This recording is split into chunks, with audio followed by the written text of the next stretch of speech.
Hey everyone, here with the very first interview for our Changing the Perspective video and podcast. Super excited about getting this thing started. Who we have here today is my wonderful friend, Tiffany Samples. Super excited that she volunteered to be my first interview. I've known Tiffany, we are guessing since 2009-10, roughly. Yeah, somewhere in there. And actually we met through my ex and we've remained friends and it's been a super cool relationship. We are similar in some ways. We are very different in other ways, and it's made our friendship a lot of fun. Yeah. And interesting. Super great human. So I'm super excited about what she has to talk about today. We are social distance. We are trying to, follow COVID protocol. So we have distanced ourselves. We are in my office. And besides this door, all the other doors are open. So we are trying to follow all the guidelines and stay safe and healthy while still having a good time in person. Instead of having to do this via Zoom. So I'm glad that you've opted for this option. So today we're going to actually talk about kind of finding some self-worth. Tiffany's been going through quite a journey. When I met with her on this podcast and said, hey, here's my idea and this is what I think you would be good at talking about, she actually came at me with something different and it was a super cool idea. And I was really excited about it. So today we're going to talk about something different than what I thought we were going to talk about. So I'm going to let you just kind of tell why you've chosen this subject and kind of where you're at in your journey, and we'll just go from there. Yeah. All right. So when you came at me with some of the ideas about, I've been in a band, I have my own business, all of those things, I've realized that what I have done in my life often is I look for validation and for acceptance in other people. And a lot of what I do on stage comes into that. A lot of performers are doing that their whole life, and it causes a lot of problems. Yeah, I actually said, how is it being a totally different person? When I see you on stage, your makeup's even different, your clothes are different, and then I see you in person and you're kind of this separate person. So that's actually where the conversation started, because it is very different. When I see you in those two lights, it's a different person. Yeah, and there is a lot to learning to balance that and being this very overtly passionate and kind of heavy personality on stage that's big, and then to go back in my office with massage and aesthetics and being very quiet and making sure that my client comes first and that they feel wonderful and all of these things. So it is a duality there. However, with both of those things, on stage there's a lot of applause that you get, and there's that you get from people. And in my office, the thank you, you fixed me, this is great. So a lot of things that in my life, I get that. And not everybody gets that in their job. Not everybody can make money when they are being told thank you. A lot of that doesn't happen. However, I have found that there is this thing I was always filling with that. And don't get me wrong, I love my work. I do, and it is fulfilling. But that void that goes back to some of how I've practiced in my professional career and my stage career has been that self-worth that I have been looking for. And to kind of fast forward to where this became a crash course in all of that. And I've been looking for that. I mean, Oprah's been teaching me since, after school when I was a child. Yes. So she was my first Lots mentor. of people. Right. Yeah. There's those things that you grow up with and you grow up hearing and but there was just a disconnect there with that real understanding for it. So there was a couple of years ago, there was an incident, a little bit of trauma in my life where I went, how am I here? Yeah. How did I get here? And how do I not care enough about myself to let myself be here and to live here and think that's okay? Yeah. It's kind of, we see people in a lot of different places in life, whether it be morbidly obese or an addict for something or whatever it might be, living in squalor, and you're like, how did that person get there? Well, little by little, you got there. It's true. So, and it's the same with self-worth. And so that's when I realized that I needed to make changes in my life to live the life I wanted and not the life I was in. Yeah. So as you kind of grew up, you went through relationships, you've been married, How do you feel like in those relationships that you coped with finding validation? How did you seek that out? And then when it was over, how did you feel? Yeah. So realizing now, especially growing up in a very strict church household, that super conservative Christian household, there's a focus on who's going to be the man in your life at some point. Yeah. And my parents were also really wanting me to be independent, but there's always that caveat of, be independent and do these things. Also make sure you choose a really good man at some point. It's like, so that became a focus. Yeah. And when I wasn't really ready to make changes in myself, I picked people who weren't going to make me make those changes. Okay. So, and they needed me for whatever reason. Right. I felt needed, a very codependent relationship. Yes. So they gave me all the "you're great" and all the verbal praise and everything else, and I felt needed and I felt wanted until I realized I give so much of myself, and that's gone, and then I'm mad about it. But I did it. I chose to give that too. So, and every relationship has two sides to it. But I think that's a lot of why I chose people I did. They wouldn't really stretch me. They wouldn't make sure that I was furthering myself or my goals. Yeah. And then whenever I got mad about that on the flip side, after I chose them, then I was like, well, I'm done. I think we all either find a relationship that challenges us and we kind of don't like that, or we find the relationship we're complacent in, but ultimately we kind of don't like that either. And we don't always try to find the person that's going to challenge us to a degree and be complacent with some of our flaws to a degree. Yeah. And it's hard to find that mix. I've been through relationships and so I totally get that. What has changed about you now? So when you're looking for a relationship, or you're looking into like even your friends, not just boyfriends and stuff. What are you changing to make sure it fits where you want to go or what you want to do?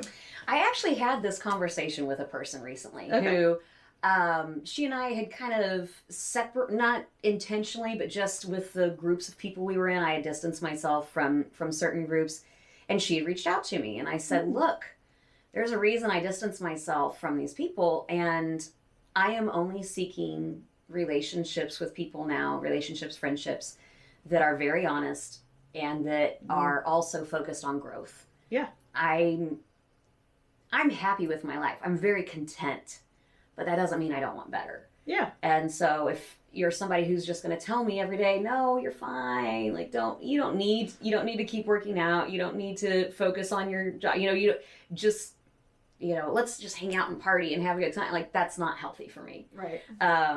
So it is something that I seek out now, and I've got some amazing friends and, which of course you're one of them, but yeah, but people who challenge me. Yeah. And who, if they know what your focus in life is, and they know that you are getting off that track in any way, if they know that your decisions and your actions aren't aligning with your goals, they'll say, are you sure? Yeah. Like, and we can have that time, and everybody needs to give themselves that permission to have those times where you just kind of, I can't, like, I'm done today. Yes. I need, give me a bottle of wine and let me go pretend the world doesn't exist. But that can't be, your everyday thing either. I feel like we do not give ourselves permission enough, for sure. Like, that is definitely a thing. Yeah. So, permission to fail too, because that's where, in a lot of that self-worth, the pattern that you get into of that, well, I didn't do that right, so I'm not worth I'm not worth trying again. Mm-hmm. And it's okay to say, that one didn't work out right. All right, well, check that off, learn from it, and let's go forward. Yeah. Do you feel like as you've gone through your past situations, you're now back in this finding new friendships, finding new relationships, all of that that you have taken the lessons you've learned from the past and truly applied them, or do you feel like you're still like figuring it out? I think if you ever think you have it all figured out, you really don't. That's probably very true. That's fair. Yeah. So, even the best therapists have a therapist or a best friend or somebody that they're going to. So, I don't ever want to be in a place where I have it all figured out, or I think I have it all figured out, because that means that I've stopped growing. Yeah. And that's not the person I want to be. I want to continue to grow in all ways that I can. So yes, I take a lot of the lessons from that, because however long you were in it, it's a pattern and it's a habit. So you need to see if those come back up again. And I feel like, honestly, every relationship, friendship, everything I've ever been in, I feel like I've learned something from. It's actually a big focus of mine. It always has been since I was a kid. To every person I meet, what can I learn from this person? Yeah. And I treat my clients the same way. What am I going to learn from them? If I go and get a massage somewhere else, or a facial, or any type of work that I do in my office, if I get that done from another professional, I want to know what they're doing differently, so that I can learn as well. Because I definitely don't have it all figured out, but if I can keep learning and keep making the next best decision and doing better every day, then that's what it's all about. That's awesome. So as you mentioned, you went through this trauma. What kind of helped you realize that the issue really was self-worth and validation? What process did you go through to start realizing that was the problem?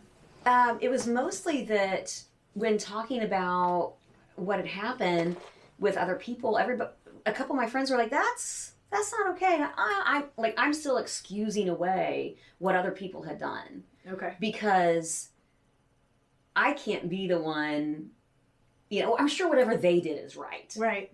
Right. They didn't, that lack of self-worth to go, no, that's wrong. And you can't just blatantly hurt me like that and get away with it, kind of thing.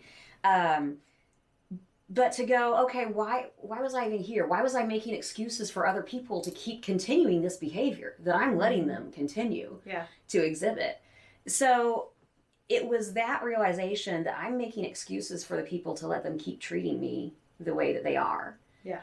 And that part of it is on me, and that's what I can change. Yeah. I can't change what somebody else does to me, but I can change the people that I surround myself with. Yes. And I can change the decisions I make and how I cope with things and how I come out of it. Yeah. So it was at that point that I reached out to a therapist. Yep. Actually through you. Yes. That you had suggested. My counselor. So, I love her. Yes. She's amazing and she's wonderful. Yes. And very real. And at a few months after, about 6 months after starting with her, I was ready to start kind of dating again. I'm figuring myself out. I'm getting in touch with my emotions, which 2020 can have all those back now. Yes. 100%. Yeah. Got in touch with them, found them. I'm able to be the soft flower who wants to get those back.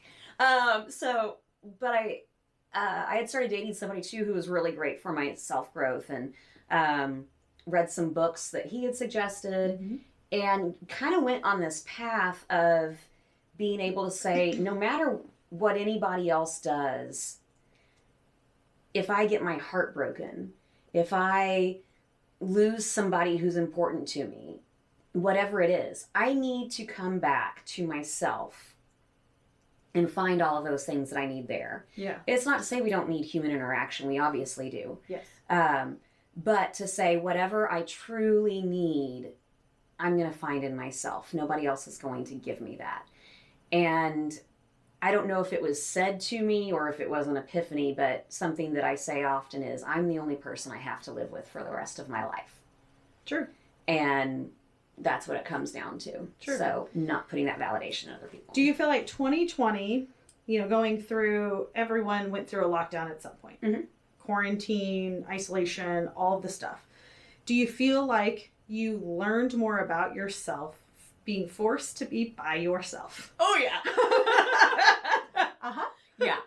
So, I am a very extroverted person. So all the memes that went around Facebook of introverts have been preparing for this forever, I'm sitting in my house going, no! Like, I just want to wave at the people outside and, you know, just trying to do anything, like I'd sit on my front porch and wait for the mailman to come because I was like, hi! Hi, human! I was nearly in a relationship with the UPS guy. So, you know, you do what you can. I mean, let's be honest. There's several very cute UPS guys out there. We've all maybe wanted to be in a relationship with the UPS guy at some point. Yeah. So, so many jokes there. But, so I having to come back and deal with that and just be by myself. Yeah. In really take that all in, a lot of journaling, a lot of figuring this all out and not being able to just feed off of other people's energy to fix whatever is unsettled, and that patience. And I'm terrible at patience. It is my number one worst trait. Me too. Oh, and 2020 is just all about it. So learning that patience and that I can't just have it now. You know, having to wait on 5 weeks of being shut down and my income being displaced for that time. Yes. And then finding ways to fix that through governmental means and subsidies and having to wait on other people's paperwork and that sort of thing. So a lot of waiting, a lot of reevaluating what's important to me. And one of the great things when I went back was that I was able to reestablish a lot of boundaries with clients as well. Yes. So something that people like myself who have been in that codependent mindset, we tend to put up walls but not boundaries. Yeah. So healthy boundaries, but I can still have a relationship that's give and take. So, but without those boundaries, you let people walk on you until you just put up a wall, So I was able to say, hey, don't show up more than 5 minutes before your appointment. If you do, text me from outside. And that way I'm getting to eat my lunch. Yeah. All these little things that before I'm sitting there looking at my window trying to eat my lunch and going, oh, they're here 15, 20 minutes early. Okay.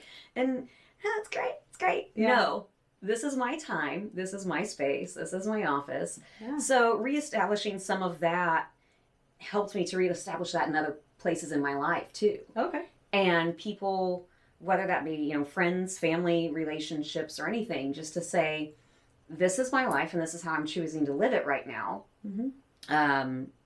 Masking, or I point over here because my mask is right behind me. Oh, okay. Yes. But whether that's masking or not going to certain things that you usually go to, whatever it may be, just saying, this is my life and this is how I'm choosing to live it. Yes. I think that's fantastic. You mentioned journaling. That's one thing our counselor will say that because we both go. She was really big on that. And I know when I was going through my thing, she just said, write anything down. Good, bad, ugly. Just spew it on paper. And then it clears the real things for your head. Because if it keeps popping up, it's real. If it's a one-time thing and you can write it down and then it disappears, it's just clutter.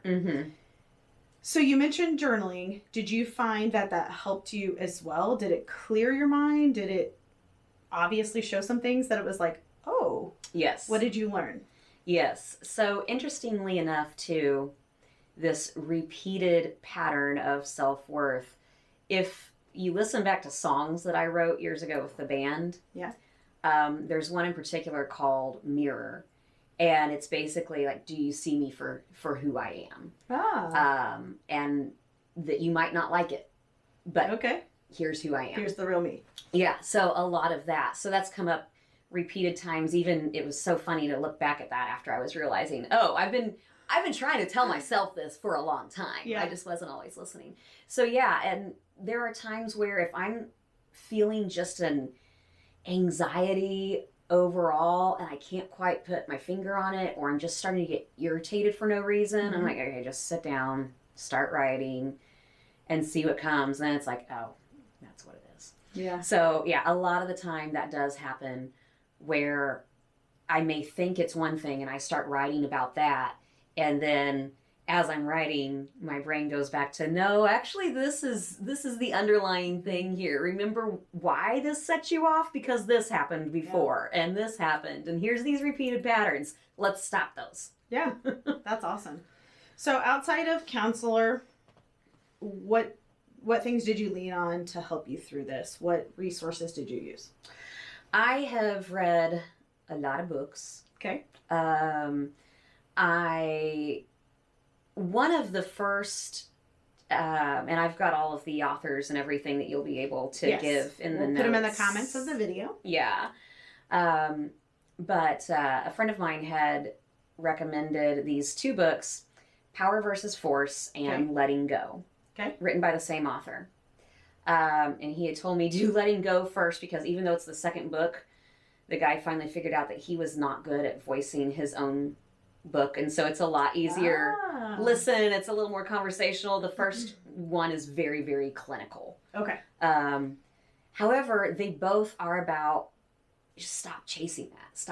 Stop chasing the validation and all of those things from other people. And it says it in a lot of different ways, and this is just my takeaway from it. But a lot of not looking for that outside of yourself, and so that letting go of all of these things. Yeah. And being able to say, I really have no control over any of that. Anybody else's things, the weather, the economy, whatever's happening, I can't be in control of that. So I can only be in control of myself. So that Power versus Force, Letting Go were 2 of them. Radical Forgiveness was another one at the same time. Yeah. And it has an actual worksheet that you go through of what happened. And the book itself, he even does a worksheet on Hitler. So, it gets that deep. Okay. So it's an interesting perspective to take almost anything and say, okay, here's a different outlook on it. Yeah. Not that nobody is excusing Hitler in any way. Right. Yes. Just a note there. Yeah. But then some other books that I've enjoyed. There was one that I read that actually our therapist also liked. And are there words we can't say on this podcast? Okay. Unfuck Yourself is one of the... Yeah. Yes. Uh-huh. All right. Read it. Yeah. Great book. Yes. Great book. Get out of your head and into your life. Yeah. Yeah. Talking about all those thoughts in your head and the journaling, I mean, especially when I have a client who's not talking and I'm doing a 90-minute massage, I've got 90 minutes to rabbit hole way far down. Yes. And, we're in World War III and whatever, and, a client being 5 minutes late started that somehow in my mind. Yeah. So, that book was great. Unfuck Yourself, get out of your head and out of your mind and into your life, something like that. What Got You Here Won't Get You There. Yes. Is another great one. Yeah. And a lot of practical steps to go through, things that you can actively do. Yes. One that I just finished is called Mindset. And it is a growth mindset versus a fixed mindset. And there was one particular thing that the author said, Carol Dweck, I believe is correct. She said that particularly if you're a woman who as a child, you were a high functioning child and you were told all the time how great you were at stuff. And especially being the firstborn and the firstborn grandchild and great-grandchild, I was perfect at everything I did. Right, yes. So... you were on the pedestal. Yes. Yeah. Oh, high up there. Yeah. So, so when you're told all the time that you're so good at everything, and that becomes a truth in your life, later on in your life, if you're told that you're not, you believe that the same way. Yeah. And it was a very big realization to see that these things that, other people can say stuff about you that's just completely not true, but it's a knife, and you're like, why? I know it's not true. It's in no way true about me. Logically, I'm like, this is not a thing. But we are so ingrained to believe that these things that other people speak about us are true. And so, again, coming back to that, this is what's real. What is happening in my life and my choices, my feelings about it. My perception is my only real reality. Yeah. So this is what I live in. I can recall, and it actually hasn't been that long ago, So that's the only reason I probably fully recall it. Someone made a comment, but they wouldn't use my name. It was her and it was she, because they couldn't use my name. And I took that as like the huge negative, because I believe like they didn't know who I was. Why would they do that? And I had to learn like I can't care about that. But that is hard because of that situation. Like you just believe, well, if she can't use my name, she must not like me. Well, she doesn't know me, so she doesn't know that she doesn't like me. And I can recall that like almost as a trigger point. And sometimes those are hard to reprogram. That's really hard to reprogram. So, and along with seeking that validation and all of that from other people, the fact that she didn't know your name. Right. And then something that I've realized lately is that there are people that a great friend of mine says, I'm paraphrasing his version of this, but don't seek validation from people you wouldn't go to for advice. Yes. And so true. Yeah. So true. So, those same people, when they say things about you or whatever it may be, there's still that twinge and that hurt. Yeah. But I've realized now that if that's not who I want to be, if I am purposefully removing myself and that's not who I want to be or who I want to be like, I need to see it as the biggest compliment ever. Yeah. That they are not attracted to anything within me either, because it just means that I'm actually moving away from that. I mean, that's true. I felt like as I processed through that situation and I'm kind of over it, I felt like I had this power I didn't need to have, because by her using she and her, she was purposely not using my name, and it gave me this power that I was like, why? I don't understand it. And as I processed through, I realized it wasn't me, it was an insecurity with the other person. And sometimes it's just hard to work through that. So I guess I commend you for going through quite an adjustment. And I'm sure you still fall and you still blunder and you still are figuring it out. But I think what you've been able to accomplish so far in this journey is amazing. And thank you. I commend you for all of that. I know you listen to podcasts. We've talked about this. Is there a podcast you would recommend for people that are kind of trying to sort this kind of thing out for themselves? I will tell you that one of my favorite podcasts just overall is the Jordan Harbinger Show. Okay. He talks with high performers in their field, and sometimes there's a lot of social psychology in it too, why we do things. Simon Sinek has been a guest of his several times. Gabriel Mizrahi is one of his regulars on there. I think one of his producers now. But a lot of really great information, and they have a Feedback Friday where they do a lot of interaction with their listeners, personal things, professional things. Okay. So a lot of interviews and a lot of that kind of back and forth. And yeah, Jordan Harbinger Show. It's a good one. Okay. Awesome. Is there anything else you feel like we haven't covered that you just want people to know? I think that no matter where you are, even if you feel like this is the lowest of the low, and that, maybe nobody else could ever love you, that you are worthless, you are the person who can change that. Yeah. And that sounds so cliche and so, like on a stencil on a wall or something, but that's not, there is a mindset that has to change, and you cannot have anybody else treat you well until you learn how to treat yourself well. Right. That's just a given. It's the definition of insanity. Yeah. You keep doing the same thing, you're going to get the same result. Right. If you keep allowing people to run over you, you're going to forever be run over. Yeah. We teach people how to treat us. Right. And so if we have taught them one thing, we just need to reteach them. And sometimes that starts with reteaching ourselves first. Yeah.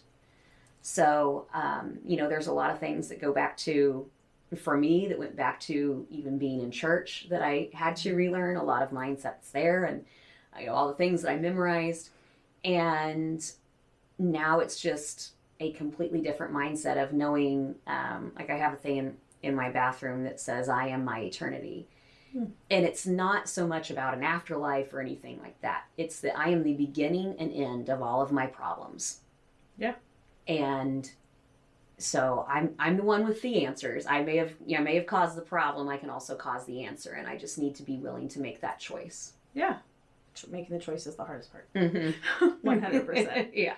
I do have one last question. Do you feel like, as a band person, now that you are kind of doing this new discovery, do you feel like how you perform will be any different, or do you think you'll still perform just the way you did before?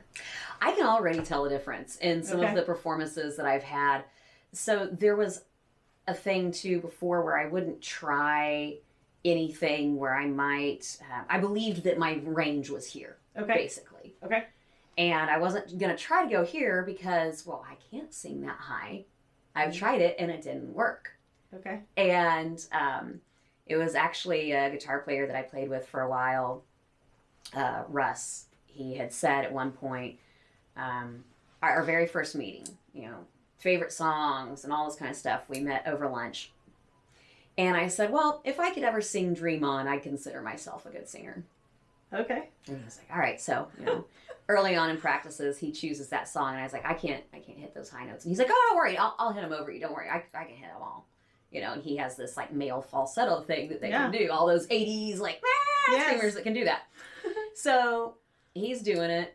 And he notices in practice that I'm hitting the notes. And so we're performing one night. And he gives me this look right before they come up. And he's like, you got this. And I give him one back of, no, I do not. No, you stay up against that microphone. And he just starts to move back to where, there's a good 3 feet between him and the mic by the time he backs up. And he's not hitting that. I've got to go for it. Yeah. And I had to find that note in me and do it. And so, yes, now there are things that I will try that I wouldn't have tried before. Okay.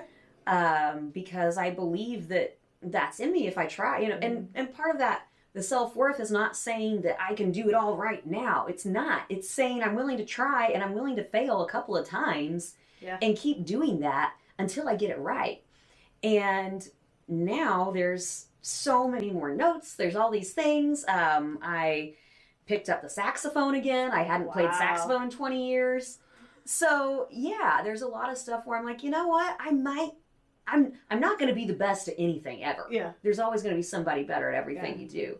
But it doesn't mean I can't try to just do better at it. So yeah, I'm trying things I wouldn't have tried before. Awesome. There's still a lot of big personality up there, but I'm okay with it, and it's me. And it's every part of how I live now is me coming through it. I think that's awesome. Anything else? I think we may be good. Okay. Well, I want to thank Tiffany for joining us today, being the first interview. Woohoo! That's right. Party.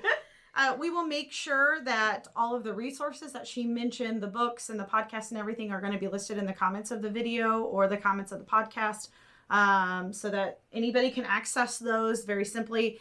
When she says read, my understanding is she listens. You're an Audible girl, right? I am Audible all the way. Yeah. Okay. So all of these can be found on an Audible type service. So you are not required to have to read. We'll just say that.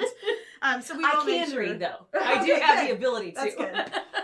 So we'll make sure that those are all in the comments. Make it super easy for you to access if anybody feels like that's something they want to take on. Also, if you like what you heard, we would love for you to be part of this kind of in the future. Whether you want to interview or you have a topic or someone that needs to share their story, we would love to hear from you. You can do that by liking our Facebook page at Changing the Perspective. You can also follow Instagram. We'll post some behind the scenes stuff, some fun stuff like that. It's also Changing the Perspective, or email us at support@changingtheperspective.com. The video cast will always be kind of linked to those things. We are going to load it on YouTube. So subscribe, get your notices, comment, like all of those wonderful things. And then we are going to post this on a podcast. We're using a service called Anchor, and it does kind of go out to the top 10 places. So you can get it on Spotify, Apple Music, those type of places. We would love for you to join us in this journey. And if you know someone that needs to be a part of it, please, please, please let us know. They can be in Tiffany's chair, or we can come to them, or on Zoom. Since COVID is a thing and it is kind of a big thing, Zoom is definitely an option. So we would love to have you join us for those things. So everybody, please continue following us our journey, and hopefully we'll bring some positivity to this crazy world. We'll see you all later. Bye.